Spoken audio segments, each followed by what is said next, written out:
I'm Casey Viera. The San Antonio Spurs are going to Las Vegas, but the question marks remain whether their biggest poker chip at the table will be in hand, and all we can do is wait.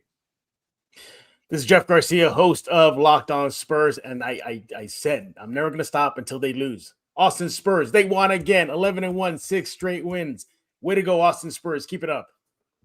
And I'm Devin Brown, also one of your hosts for Locked On Spurs podcast. And Jeff, Casey, I'm here to talk a little basketball in Vegas. Let's go. This is Locked On Spurs Squad Show, the twice-a-week show where Spurs talk gets real. No filters, no fluff, just raw takes, sharp opinions, and straight-up passion for the game. The way only Locked On Podcast Network knows how. Let's drop some dimes and squad up. The Spurs Squad Show starts now. Indeed, it does. And today's episode brought to you by Game Time. Be sure to download the Game Time app, create an account, and use code LOCKEDONNBA for $20 off your first purchase. Welcome into the Spurs Squad Show right here on Locked On Spurs, part of the Locked On Podcast Network, the #1 sports podcast network in the land. Man in the middle, host of the title pod, Jeff Garcia, NBA champion Devin Brown to his side. I'm Casey Viera. A lot to talk about today because, in case you missed it, the Spurs are going to Las Vegas, going to hit on the victory over the Lakers and how they could potentially pull an upset over the Oklahoma City Thunder in the semifinals. Plus, if you're a regular for this program, you know that 25 games is what we have circled on the calendar. That's the benchmark, the quarter pole to where we decide what's going good, what's going bad, and the Spurs are on the verge of hitting that 25th game. So we'll decipher what is good and what's bad from this Spurs team. But we start tonight, fellas, with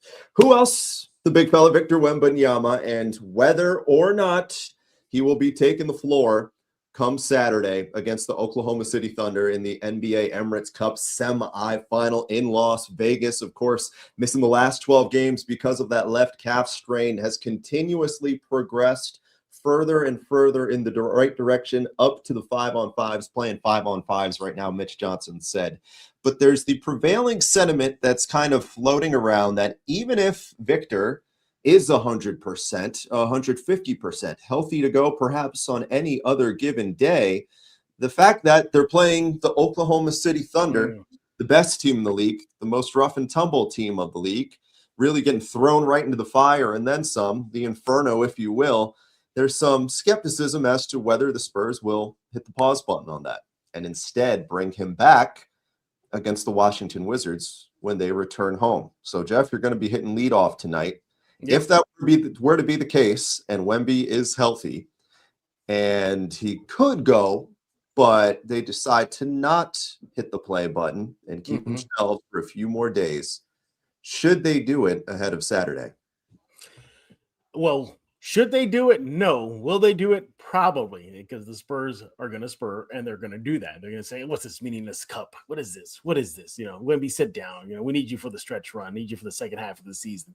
But personally, I hope they don't. This is a big game. This is the big boys of the West, the OKC Thunder, versus the up-and-coming boys on the block, the San Antonio Spurs. I hope they don't do it.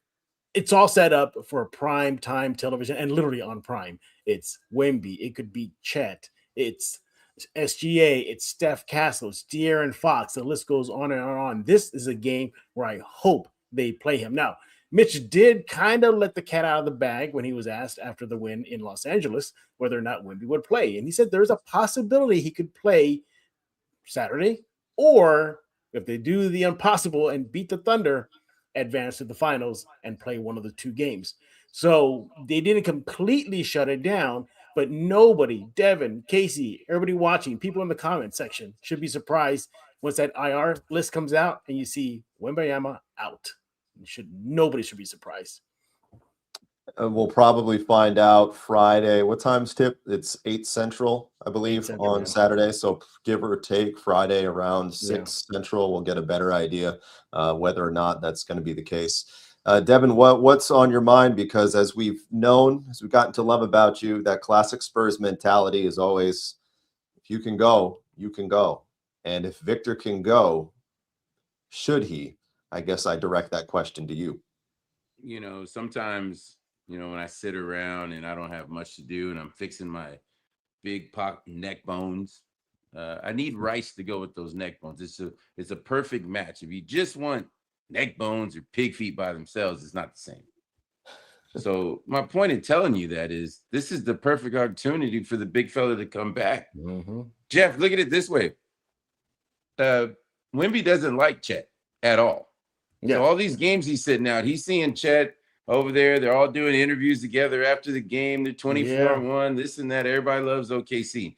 That should be burning Wemby up right now because his basketball team is really good without him. They're going to be really good once he gets back. So I look at it and I say, the table's set for you, big fella. Come on back. Now let's look at it the other way. If he does sit out, okay, and he comes back against Washington, all right, or he can come back against the Generals or the Bulls or any of these other teams, it's not guaranteed that they're going to continue this, all right, and make the playoffs with such a great momentum like they have right now. So my thing is, right now, you have Sam Presti pressing all the right buttons in OKC. I don't care if RC comes back, Pop comes back, makes a decision. Big fella needs to play. He needs to get on that floor because it's OKC, and that's a big rivalry right there. Well, here's the thing, though. They play OKC again, shortly after the Saturday game, maybe like a week after-ish. So he'll get his crack at the OKC Thunder, but it's a different stage. That's no longer a cup stage. That's now just a regular season. It's not Las Vegas. I think it's in San Antonio, I believe. So, well, three times between Saturday and Christmas, the 23rd San Antonio, 25th in OKC. And my point is, if he misses a crack at them this Saturday, he's going to get one very, very soon thereafter. So if you're the Spurs and you're looking at Wemby and he's burning right now, it's like, I got to get out there versus the Thunder. I got to do it.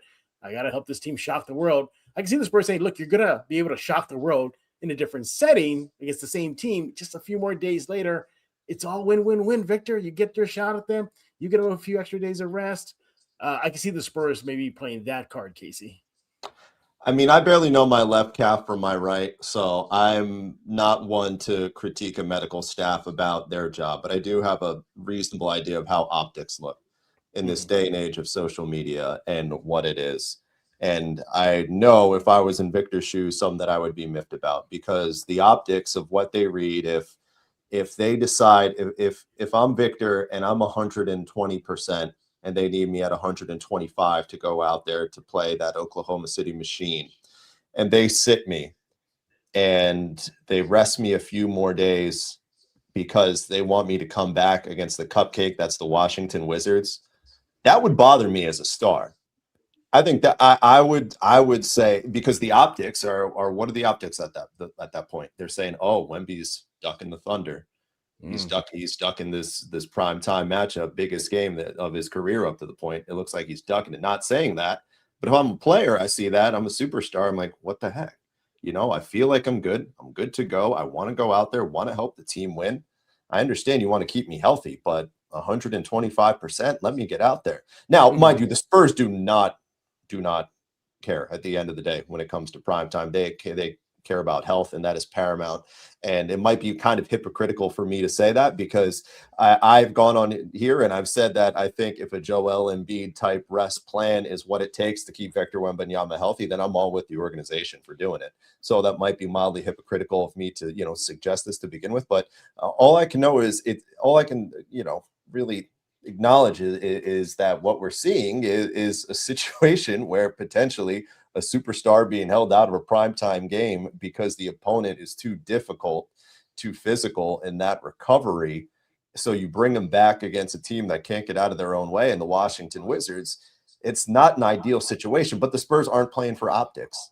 They're not playing for that. They're playing for championships. They're playing to keep Victor Wembanyama on the floor with his Achilles intact. That's what it matters to them. And so if that's at the end of the day, it kind of ruffles some feathers on that front, but he's healthy come May, you forget about it. You forget about it. But I think in the immediacy, that's kind of what it looks like, is that, and I don't think it's true, but I think that's what the optics look like, is if they hold him out to come back for that Wizards game, it's saying, it appears that, okay, we don't want him, the superstars ducking the other team, the elite team, though I don't think that's true, but I think that's something that one would get bothered by. Devin, what you thinking? If he's, really that hurt and you have to sit him out because you are trying to recover and have him for a deep playoff run, I understand that. I'm not for that. But like I said, I played at a different time. We don't sit out, with headaches and all, whatever's going on. I'm sorry, calf, whatever is going on. But here's the deal.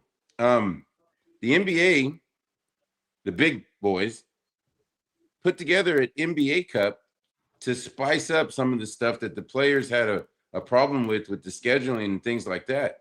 Well, Victor is one of the top 5 players in the league. So if you start doing this, okay, and you start having other stars sitting out from the NBA things, well, now you're going to have a bigger problem as far as what the league is looking at, trying to accommodate what players are talking about as far as the scheduling.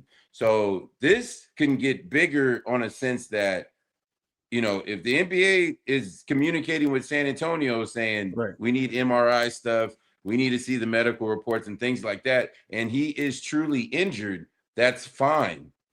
But if what I'm hearing is you're sitting him out to have him for the later on in the season, and the NBA is doing all this to promote all this NBA Cup and things like that, that's where I don't want this thing to go wrong, because now you're talking about a team with 5 championships and one of the premier teams in a smaller market in the NBA going against the big boy. That's what I'm trying to stay away from.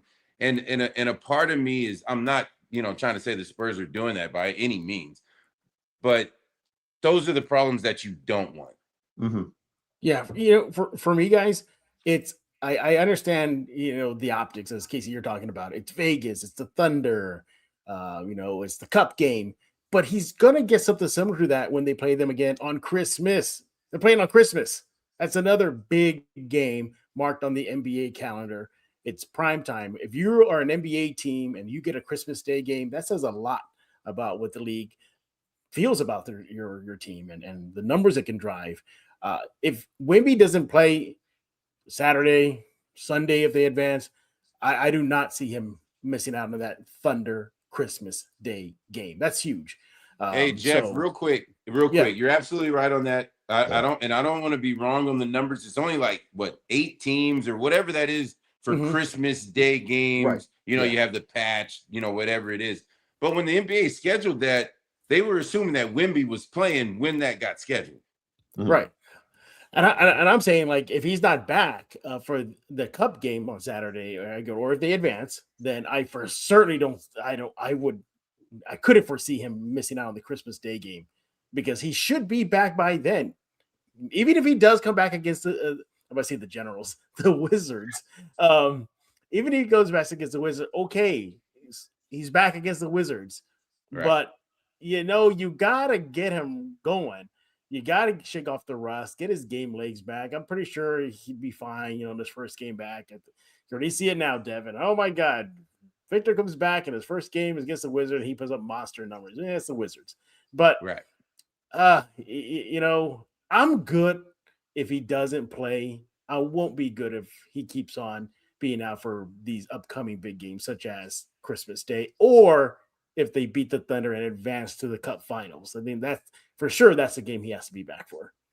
Devin, I want to pick your brain with this. If you've ever similar to this, because there's always kind of you see it. I always feel like it ends up going back more so to baseball. I don't know why, but when a team's really cooking and they're heading into the meat of the schedule and they're doing it without their superstar, there's sometimes the notion that they don't want to screw up something good right now. Obviously, at the end of the day, you're going to figure out how to get your superstar back in, and then you'll work things out. Do you think that if they were to sit him, that there would be an element of that where it's like, okay, we're riding this hot hand. The guys have been fantastic. They've won 9 of 12 with Victor out.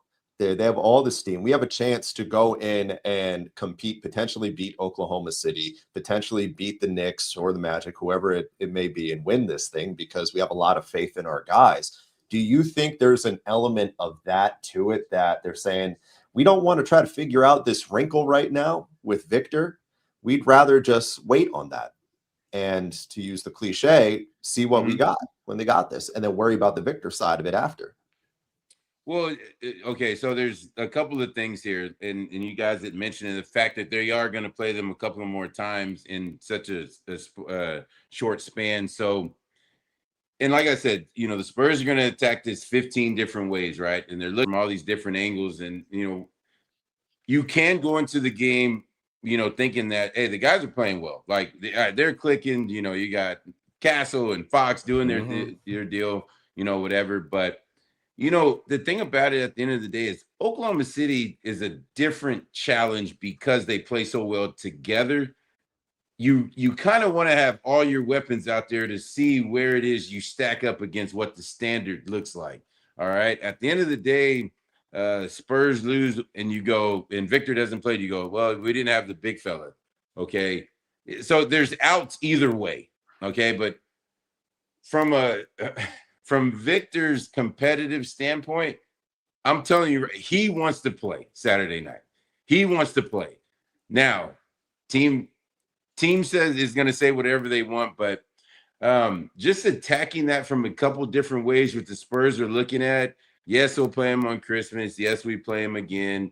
It's the NBA Cup, things like that. But at the end of the day, and Jeff, this, they just want that young man to be here for the next however many years.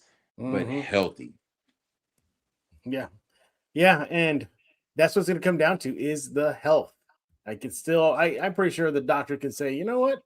He looks good. Mitch Johnson even said that he's been looking good in practices, 5-on-5, 2-on-2s, that he's been having, he even said himself, having a great couple of days. But I can see the Spurs being like, well, a couple of weeks or another great week before they pull the trigger and say, you're in. But Casey, I something about you said earlier when you said that the optics of Wemby ducking Chet, OKC. I get it, but I don't think Wemby's ego is that massive where he'll say, you know what, I'm going to risk health because I don't want people to think that I'm ducking these guys. I don't see Victor. He's very conscious about his body. Yeah, sleeping at a certain time. Bringing in his own coach, health coordinator from France that's now on staff. I think he would say, you know what, my health is still more important than an optic of being a ducker versus Chet in the OKC. Jeff, did you say a health coordinator? Yeah.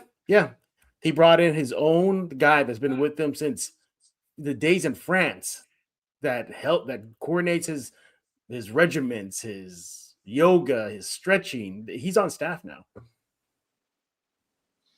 Yeah. Listen, that's a lot of when conversation. Wemby wants, Wemby gets, I guess. I was going to say, is it though? See, but is it though? And I think that's kind of what we'll find out come Saturday, because I'm with you. And I think he is mature enough that he would come to the acceptance, especially that to prioritize health, especially given one half year. But I just think if I were a superstar and I felt like I'm good to go, and that happens and the team says, no, we need you, you're going to have to understand you might take a couple hours here, but if you're healthy and we're knocking off teams in the playoffs and we win a first round series and we meet up with these guys again in May, all that chatter that happened back in December, nobody's going to care about. And I think they're thinking the bigger picture.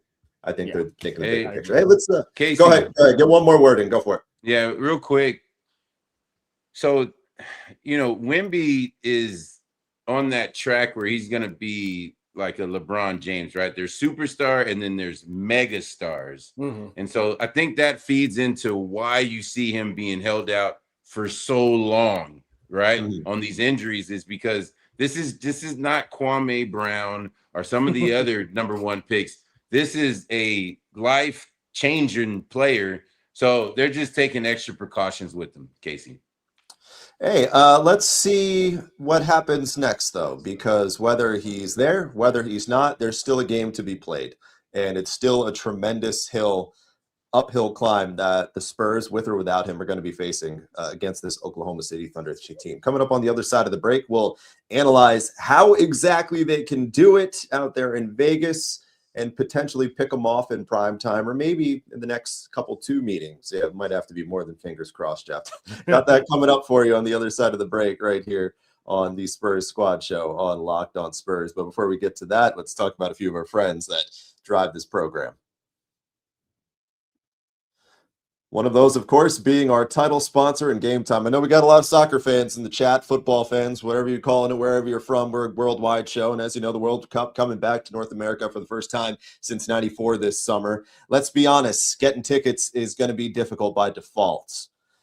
Factor in the fact that this is such a novelty as it is, you're going to need the Game Time app to come in clutch, and they do. Finally giving fans a real advantage when it comes to snagging these seats. With Game Time, you can track the price drops in real time, get alerts when great seats open, buy tickets the moment they hit the app. It puts the power back in your hands, and that's what you want. So you want to go to the World Cup and make that realistic dream. You want to make it possible. So take the guesswork out of buying the tickets, and every match or concert, if you're not going to the World Cup or event, whatever it may be, with Game Time. Download the app, create an account, and use code LOCKEDONNBA for $20 off your first purchase. As always, terms do apply. Again, download the app, make an account, use the code LOCKEDONNBA for $20 off. Swipe, tap, ticket, go with Game Time.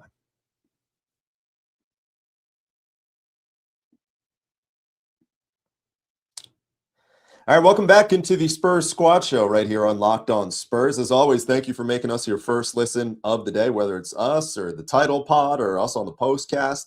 You're the reason the Locked On Network is the #1 sports podcast network. You already live your team every day. You know that now. Take it up a level and go ad-free. Join the Everydayer Club today and get Locked On Spurs with no interruptions, members-only Discord access, and for more. All of it just $5 a month or $50 a year. Go to LockedOnPodcastNetwork.com or check out the link in our show notes in our description. Got that coming up for you if you are interested. We highly recommend it, and I highly recommend hanging out with these two fellas. Oh, Devin came back with an iPad. That could only be problematic. Yeah. Champion Devin Brown. Hosting the title pod, Jeff Garcia, the man in the middle. It's better than coming back. It's better than coming back with a freaking lightsaber. What could possibly go wrong in this second block? What could possibly go wrong? So we have Coach Devin with the iPad trying to figure out how to beat the Thunder, and we have Jeff Garcia with the lightsaber. You know, two different. I think he's going to take a lightsaber. I was going to say two different approaches to take down the belly of the beast. As we know, 24-1 is what the ledger reads for Oklahoma City. They're on pace to be another 70-win team and make a push for that single season wins record. It's going to be an uphill climb. But I will say this, the San Antonio Spurs without Victor Wembanyama have looked really good. They have looked great. And every time we have set a marker for them, they have met that marker. And I don't think it's me personally. I don't think it's going to be one of these games where they're just going to go out and get waxed. I think it's going to be competitive. And I'm going to give Devin the first crack at it because I saw the eagerness when he showed up with the iPad, and I'm not going to let that joy go waste. You look like a coach there, Devin. I know. Coach Brown, what's the first step in pulling off this upset come Saturday? All right, OKC. Hey, we know they love transition. They feed off of all of your mistakes. They feed off every one of them. Unlike we've seen the last couple of years, from any NBA team here. So it starts with SGA. SGA, he's going to handle the ball. He's going to get everybody involved. But at the same time, loves his mid range. Will take the three. We want him living behind that 3-point line. Jeff, no percentages. I know. I'm coaching right now. Yeah, you're coaching. All right. Now, we understand that their role players now are stepping up. Caden Wallace, Dort, Lou, absolutely hitting threes, attacking the rim, both of them. All right. Jaden Williams, he's a superstar. We know what he's doing. Hey, listen, this is where you got to beat OKC.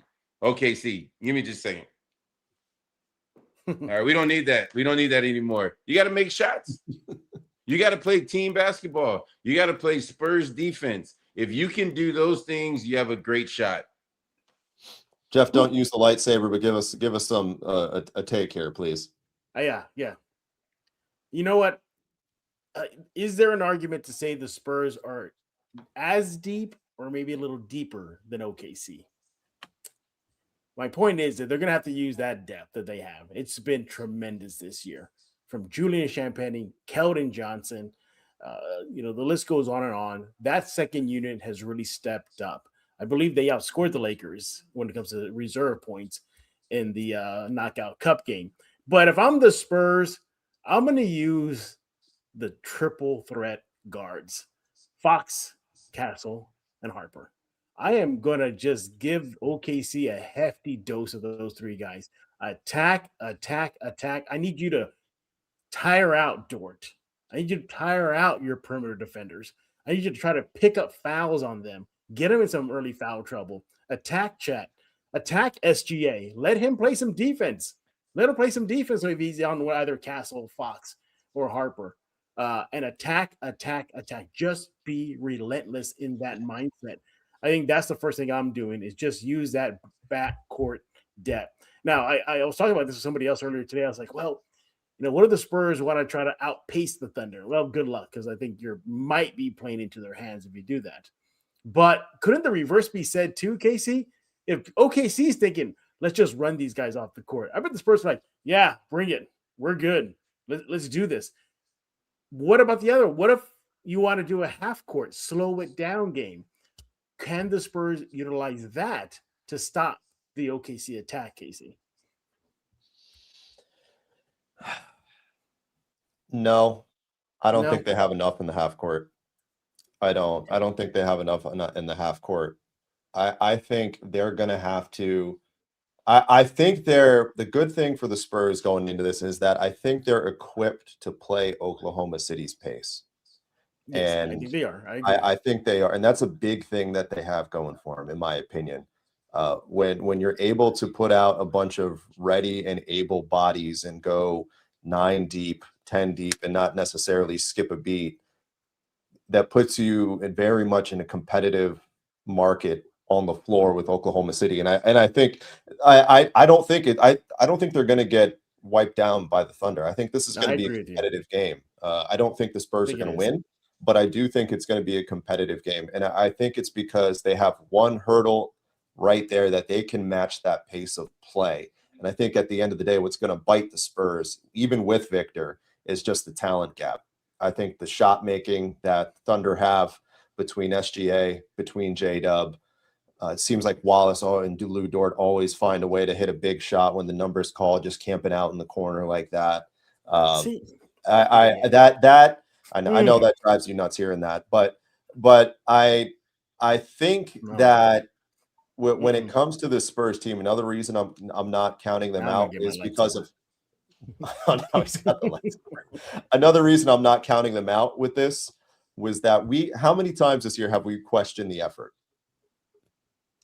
Talking about Spurs effort or Spurs twice, 3 times. Yeah, not many. Yeah, a handful maybe. But I feel like you think the Phoenix game, maybe the second half of Cleveland, maybe the fourth quarter of Minnesota, but even on those two, there's caveats. Really, the Phoenix game was like just the one undoubted one. That's 1 out of 25 games theoretically.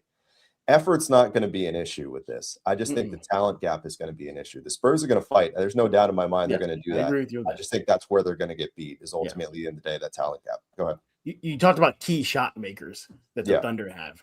Yeah. I don't think you shouldn't discount the Spurs shot makers as well in that regard as well. We've seen what Castle can do. Yeah, I'm not discounting him. I just trust my hand a whole lot better with SGA than I do Dylan Harper and Fox and Stephon Castle. I just trust my hand a whole lot better with J-Dub on my side than them. That's not knocking them. That's a commentary. No, I know you're not knocking them.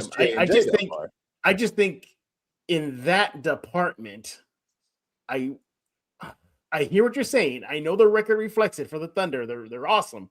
They're looking like a machine. Look at the Terminator out there. But I think the Spurs can counter that as well. Fox he's a reputation for hitting key shots as well and making those shots and being reliable in that department.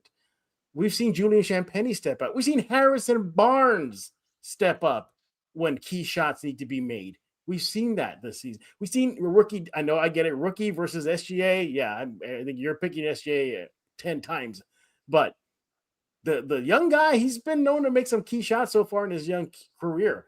But that just goes to what you're saying, Casey. I do, and we talked about this for tomorrow's Locked On Spurs. I think the Spurs are gonna give the Thunder perhaps the closest you can get to a real test. If your name is not Denver or Phoenix, I think the Thunder are gonna be, oh, okay, yeah, we can't just go in there and just wax these guys. No. But I think you could almost, Devin, almost pound for pound, have a counter. If you say, well, they got perimeter defenders. Well, Spurs got a guy named Castle as well. Well, they got shooters, and Thunder do. Yeah, well, the Spurs, as much as they have a reputation for not having stretch guys on the court, they do have stretch guys on the court. I've talked to Champagnie, I've talked to Lindy Waters about this. Hopefully I'll have some time to have an article about it, but they've told me that the one thing that irks them is that the way the team gets discounted for not having shooting threats. I kid you not, Devin and Casey, when I was having this conversation with Champagnie in the locker room, Champagnie literally looked around the entire locker room. He went down from each locker and he looked at me. He looks at me. He goes, that guy over there, Barnes, he can knock him down. That guy right there, Fox, he can knock him down. This guy right here standing with you, Champagnie, I can knock him down. I mean, that's how confident they are. So here's the deal. So, OKC, and this hasn't come up yet, but I'm bringing it up. They're number one in field goal defense. Every team that plays in the NBA wants to be number one, right? And OKC is number one. So where I get a little, and my iPad's right there. I need to grab it because I got to put my coach hat back on. We're not going to beat OKC off of what the Spurs fall into sometimes when they go bad, right? They've been mainly good, but when they go bad, it's too much one-on-one. Someone's holding the ball too much. We're getting late in the shot clock, things like that. You're not going to beat OKC that way. SGA loves to get on the mic after these big games, after any games, and they got a crowd. They got their crowd behind them. Not the crowd, but the teammates, and they're talking and loving on themselves and all the stuff that they're doing. And one of the things, like if you actually pay attention to what he says, is we like to take others' teams first, second, and third options out of the game. Well, that tells me that they're locked into whatever the Spurs pet plays are, and the Spurs may have 9 or 10 of them, okay? They want to take all those options away, all right? Now, how are the Spurs going to be able to react to that? Because what I'm hearing is Fox, right? Fox likes to put it on the floor. Castle, Harper. Hey, it's going to take every Spur with all those uniforms, and you're going to have to get this thing done together. Yeah. Go ahead.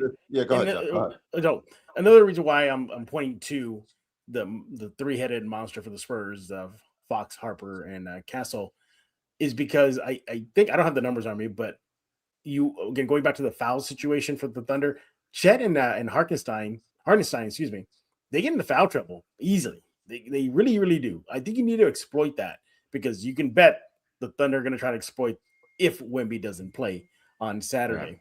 So you got to get those guys in foul trouble and just get any. I mean, should the Spurs?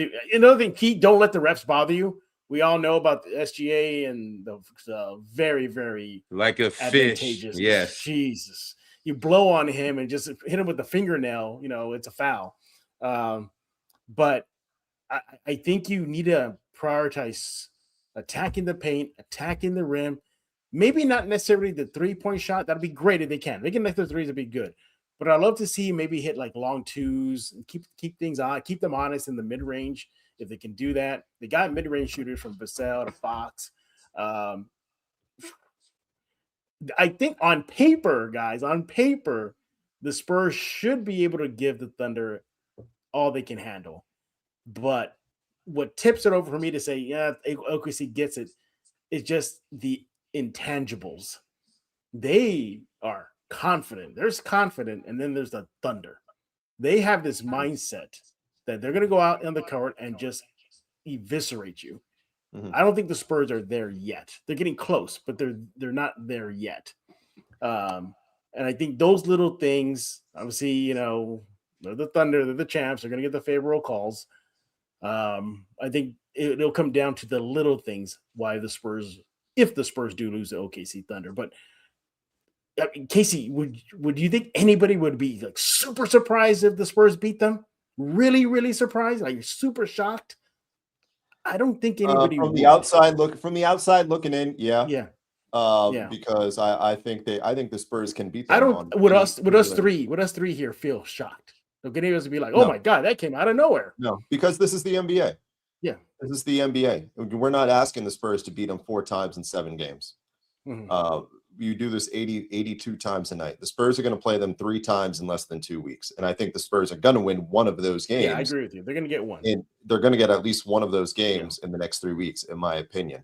I just because I think this is the NBA, then the math evens out. We're not saying that the Spurs are going to go out there and beat them 4 out of 7, because I don't think anyone this year in the NBA is. But to answer your question, no, I don't. I would not be shocked. Real quick, because we're up against the break. But sure. Do you, and it's kind of interesting to suggest this, but do you feel like most Spurs, and I'll ask both of you guys, you can hit it real quick, most Spurs fans would be okay if they beat the Thunder but ultimately lost in the Cup final? For sure. We'll still be down there at Military Drive. I'm with Devin. Yeah, I think Spurs fans would be okay, because that's just a big sign of growth. Just those stepping stones. Is enough. This already is. Yeah, them this far. And I will say this: if you look at the previous 2 runner-ups and where they went last year, the Thunder won the championship. The year before, the Pacers, they went to the Eastern Conference Finals. Not the worst thing in the world if history plays itself out for the runner-up. Either way, game number 25, that of course is Saturday, and that is going to be a big one we're all excited for. Oh yeah. If you hang out with us at any point, you know that that's the magic number around these parts, because we separate these things by 25 games, and that's benchmarks that we put it in. So coming up on the other side of the break, we're going to hit that first benchmark, assess what we like, what we don't like, what could be fixed, what can't be fixed. All that coming up here on the Spurs Squad Show right here on Locked On Spurs. But before we get to all that, let's talk to you about another one of our sponsors that drive this program. Hey, new year, new systems. And this is the time when a lot of us look at the messier parts of running a business and think there's got to be a better way to do this, right? And there is. Today's episode brought to you by Quo, spelled Q-U-O. It's the smarter way to run your business communications. If you're ready to make your workday smoother and keep customers connected without the headaches, they make upgrading your setup easier than ever. A streamlined system with such a big difference when it comes to communicating with customers, calls, texts, voicemails, all one clean view that keeps things organized. And above all else, with something like this, you want to be responsive, and it helps you do exactly that. So make this the year where no opportunity and no customer slips away. Try it for free, plus get 20% off your first 6 months when you go to quo.com/LockedOnNBA. That's QUO.com/LockedOnNBA with Quo. No missed calls, no missed customers.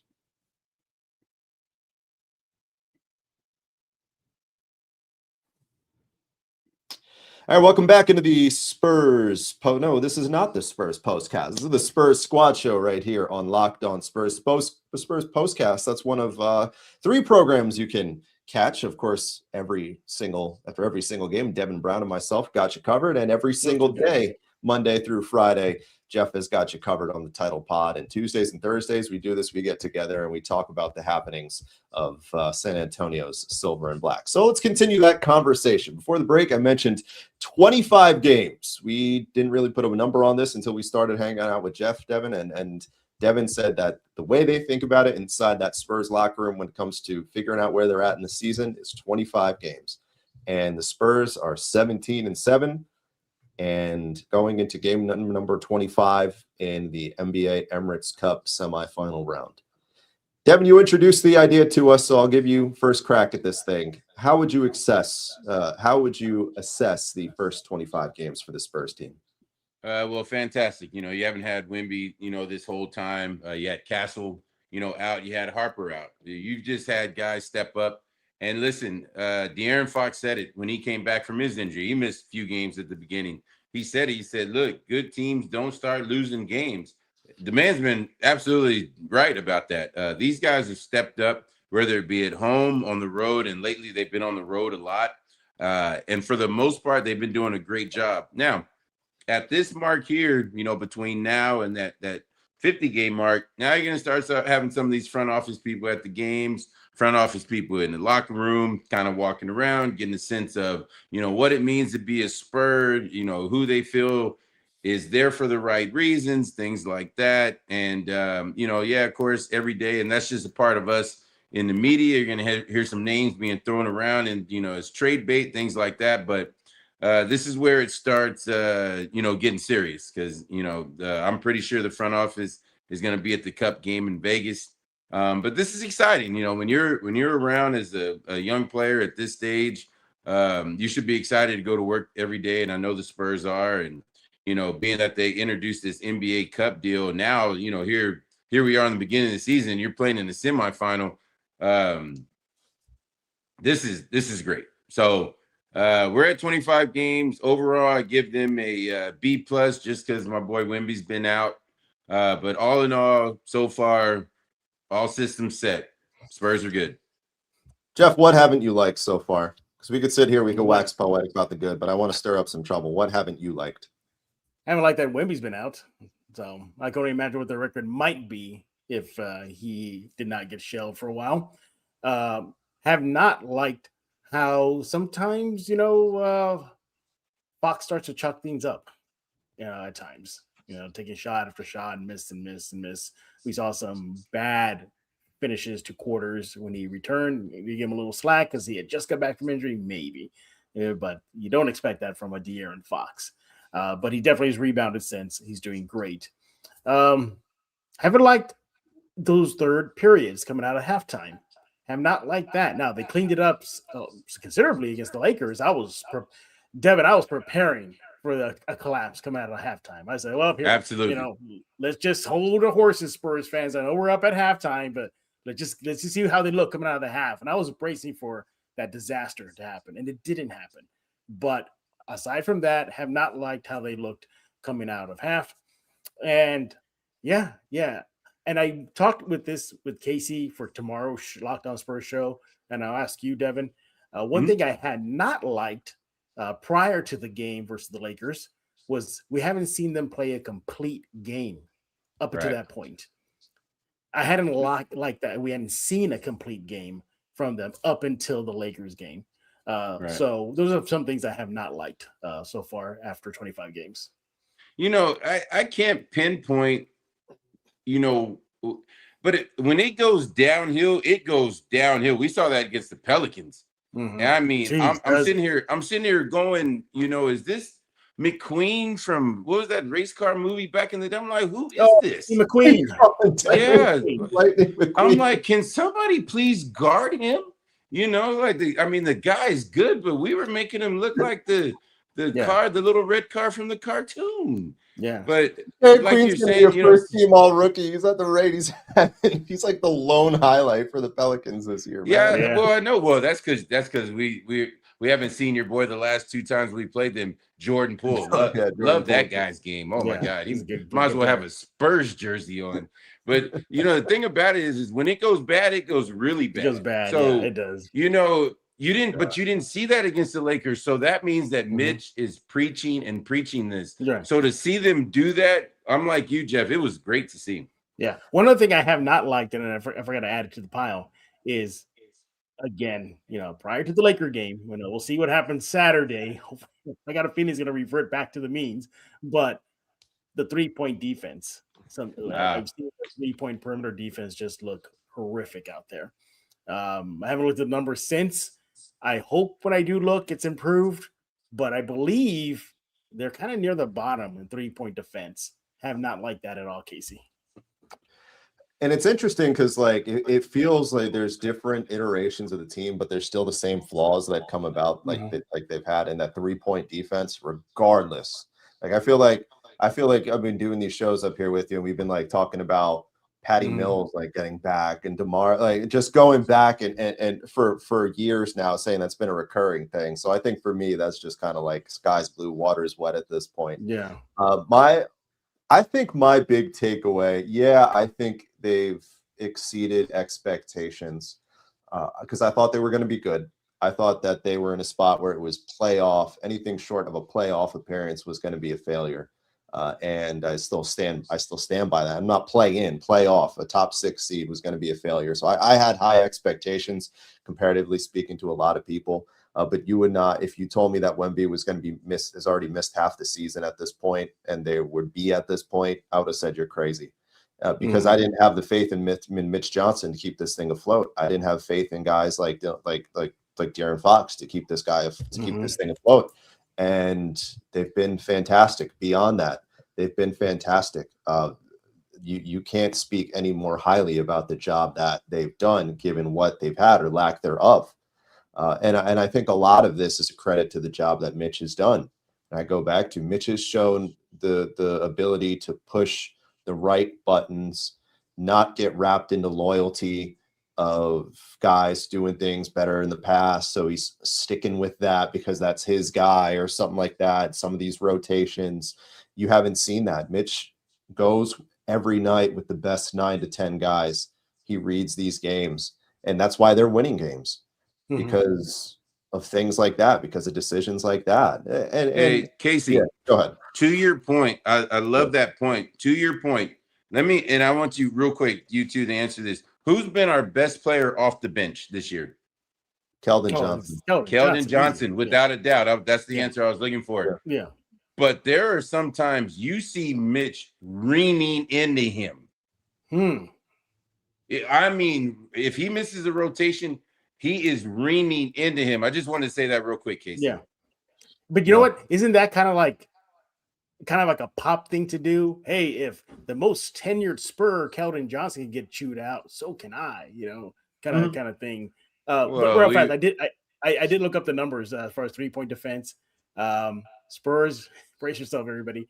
25th in the league. They are near the bottom of 3-point defense. They allow 38% shooting. Hey, Jeff, get more in depth with that because that's a terrible stat. But do this. Does it rank individually, percentage wise, who gives up the highest three? Because I have the gentleman's name right here. I'm confused. Say that one more time. What do you want to know? Okay, so obviously, whenever someone takes a three, somebody challenges that shot. Okay. Either it goes in or it goes out. Right. So there's a percentage per player, and it's in there. It's in there. It means the player is late on a challenge, but if players consistently make it over Devin Brown, my percentage is going to be like 48% or 49%, as opposed to you, Jeff, where you do a good job closing out. Yours might be at 19%, 20%. You see what I'm saying? I see what you're saying. Yeah. So it's per player, and they have it. It's who is late or lazy are the highest paid player on the team that doesn't close out when they're supposed to. It's in there. Give me a few minutes to see if I can find that out. Okay. Might have to dig that out before the. No, I just told you the player's name. Yeah, you already figured out. Listen, man, we got to be diplomatic here. With the De'Aaron Fox thing, because a month ago there were some real seething conversations that were had about De'Aaron Fox. Had him here, the city was having him. Wemby goes down, De'Aaron Fox has been incredible. He's been fantastic, and I can't think of any better way to prove yourself and endear yourself the way that he has.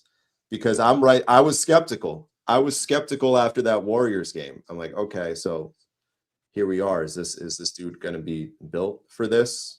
Playing with this kind of pressure as opposed to Sacramento, where as Devin likes to say, they get out there opening night and they're already 50 games out of the 8 spot. Yeah, and real quick.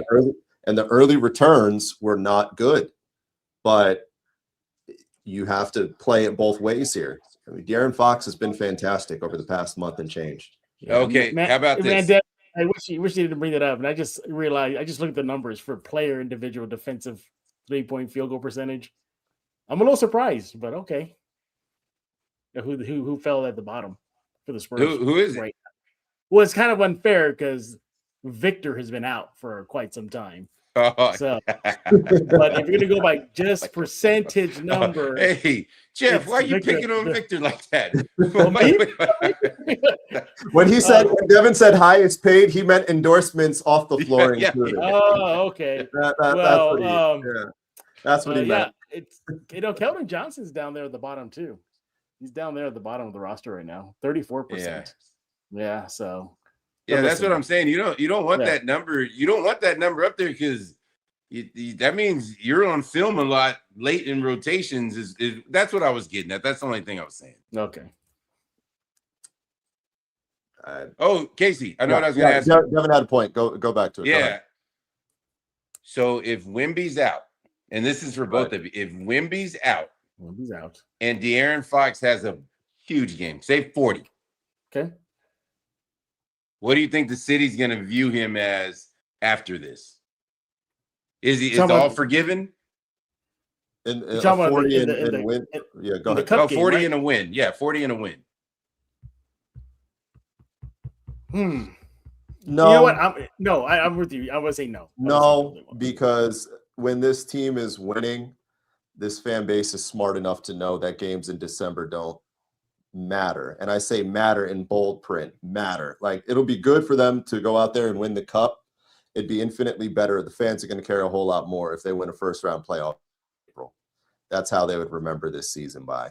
And so if Fox goes out there and he puts a 40 piece and they win the cup ultimately, and they end up playing Denver in the first round and they lose in 5 games and he plays poorly, people aren't going to remember the cup. People are going to remember that.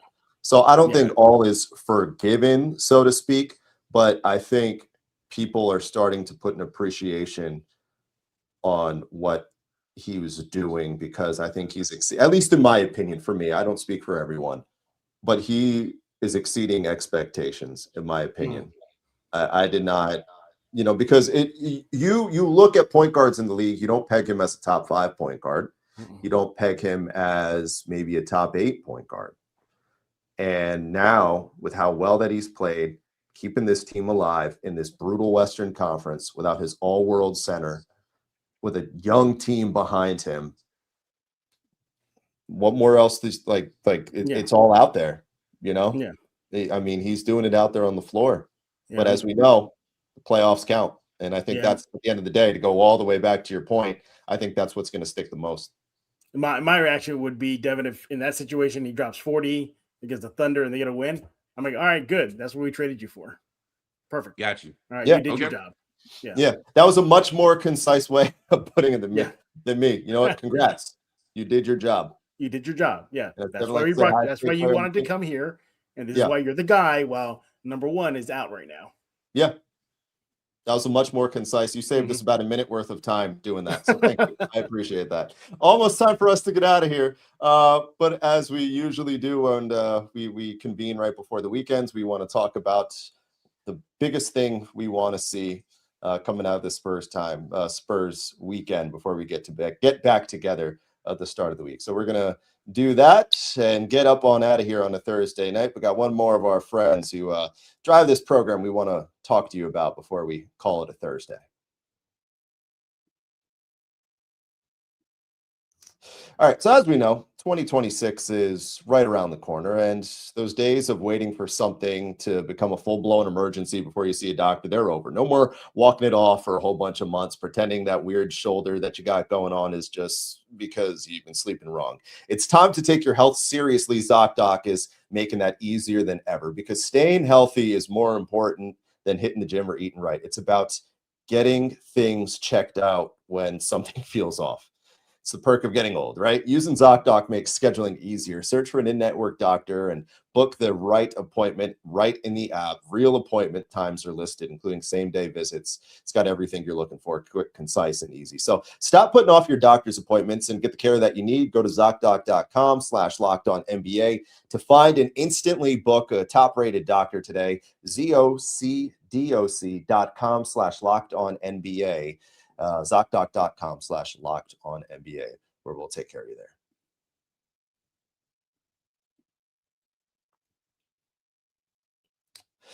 All right, almost time for us to put a bow on a Thursday Spurs squad show right here on Locked On Spurs. But before we do that, ahead of one of the biggest games in Spurs memory, at least certainly in the past half decade, with the NBA Emirates Cup semifinal knocking on the door on Saturday.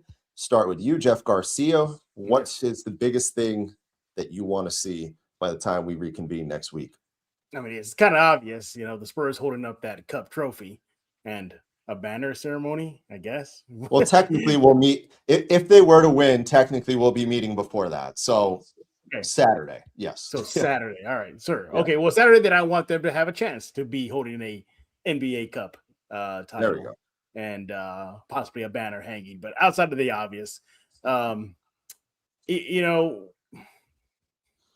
just keep on keeping on. I'm going to the mindset that Vic is out. Might be back soon. I don't know. Mitch teased it, and he could be back. But if he's not, then just keep this team going. They're firing on all cylinders right now. I'm not seeing any type of hiccup right now. The one biggest hiccup, at least for one game, was cleared up coming out of the half and winning the third versus the Lakers. I think vibes are high right now. They're riding cloud nine, and keep that going. And I know this team's excited once Wemby comes back. What have they been using? One word they've been using a lot: scary. This team is scary. This team is deep, and it's being shown right now how much depth they have without Victor. So, yeah, just stay afloat. Hold the fort down. You're doing a bang-up job.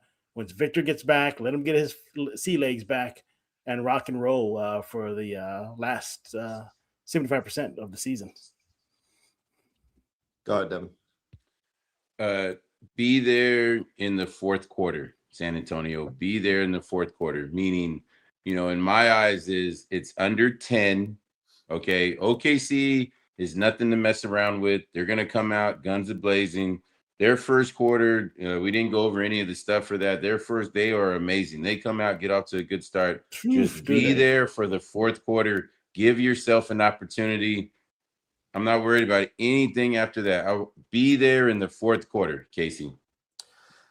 I want to see Wemby come back, and I want to see him just go head-to-head with Chet under this microscope. Because all we've seen in the early portions of their career was just the two of them going after each other. And for the most part, it's never really been in a game of consequence. And if Wemby plays in this game of consequence against Chet Holmgren on that spotlight in his first game back after essentially missing a month on national TV, when everyone's been skeptical about him, when, hey, even some people in our own city have been skeptical about him, against an OKC 24-1 Oklahoma City Thunder team. I mean, it's got Vegas heavyweight fight written all over it, though neither of the two are particularly heavyweights. Yeah, I don't say heavyweight. I don't say heavyweight in a literal term. Yeah. Hey, real quick, Devin, you're talking about how OKC is not to be messed with. Because they put the clamps on quarter by quarter. They just wreck you. Well, I got the stats here. How much they average per quarter. Not fun, but if you're an opponent, but the Thunder in the first period, they averaged 31 points per quarter. In the second quarter, they averaged 30 points per second quarter. Oh, it gets even better. No, the Spurs have issues coming out of halftime. Yes. Yeah. Thunder don't. Guess how much they averaged in the third period this season? 33 points. 33 coming out of the break. All right. Oh, and then, they got so many stuff to work on, Devin. They only averaged 28 points in the fourth period. By then, the game's already done. So you're saying So you're saying they play a full 48 is what you're saying. They then some. All right, I'll break it down even further. How many times have they been leading after the first period this season? Yeah, we got to get out of here soon, dude. They're good, all right. We get beyond good. This is a scary team, but I still think the Spurs got a good shot at maybe shocking the world. Absolutely. We could record another hour. If I could, I would. Yeah, I still have 30 seconds technically, so we're good. Yeah. All right. Yeah. Hopefully, by the time we get together, either Monday or Tuesday, if the Spurs find a way to win, our next Spurs squad show will be on Monday. If they lose, it'll be on our usual Tuesday, 9:00, because we are not having a Spurs squad show at the same time you're playing. Because if you're watching us instead of the game, I'd question your fandom as well. So Monday, if the Spurs are playing for a championship, on Tuesday, if the Spurs do go down on Saturday, then we'll be back our usual time, Tuesday, 9:00, right here on Locked On Spurs. And as we always do, we shout you guys out before and after all these programs. You make this job fun. We've had some record engagement recently, and as the season gets even more hype with these wins that have just been fantastic, as you know, whatever you want to call us, hosts, presenters, just guys who love talking ball. We hope you enjoy it just as much as well, because we love sharing this joy and this passion with you, and it's been a blast so far this season. So keep up the good work. We love the engagement that you're you guys hanging out with us every single night, every day. And part of the reason why the Locked On Podcast Network is the #1 podcast network, the reason they're #1. So that said, good place to call it a Thursday night, fellas. As always, appreciate the hangout, and let's do it again next week, hopefully talking about a Spurs victory. So for NBA champion Devin Brown, Jeff Garcia, the host of the Title Pod in the Middle, I'm Casey Viera. Thank you for hanging out with us, and enjoy the game Saturday. We'll talk to you next week.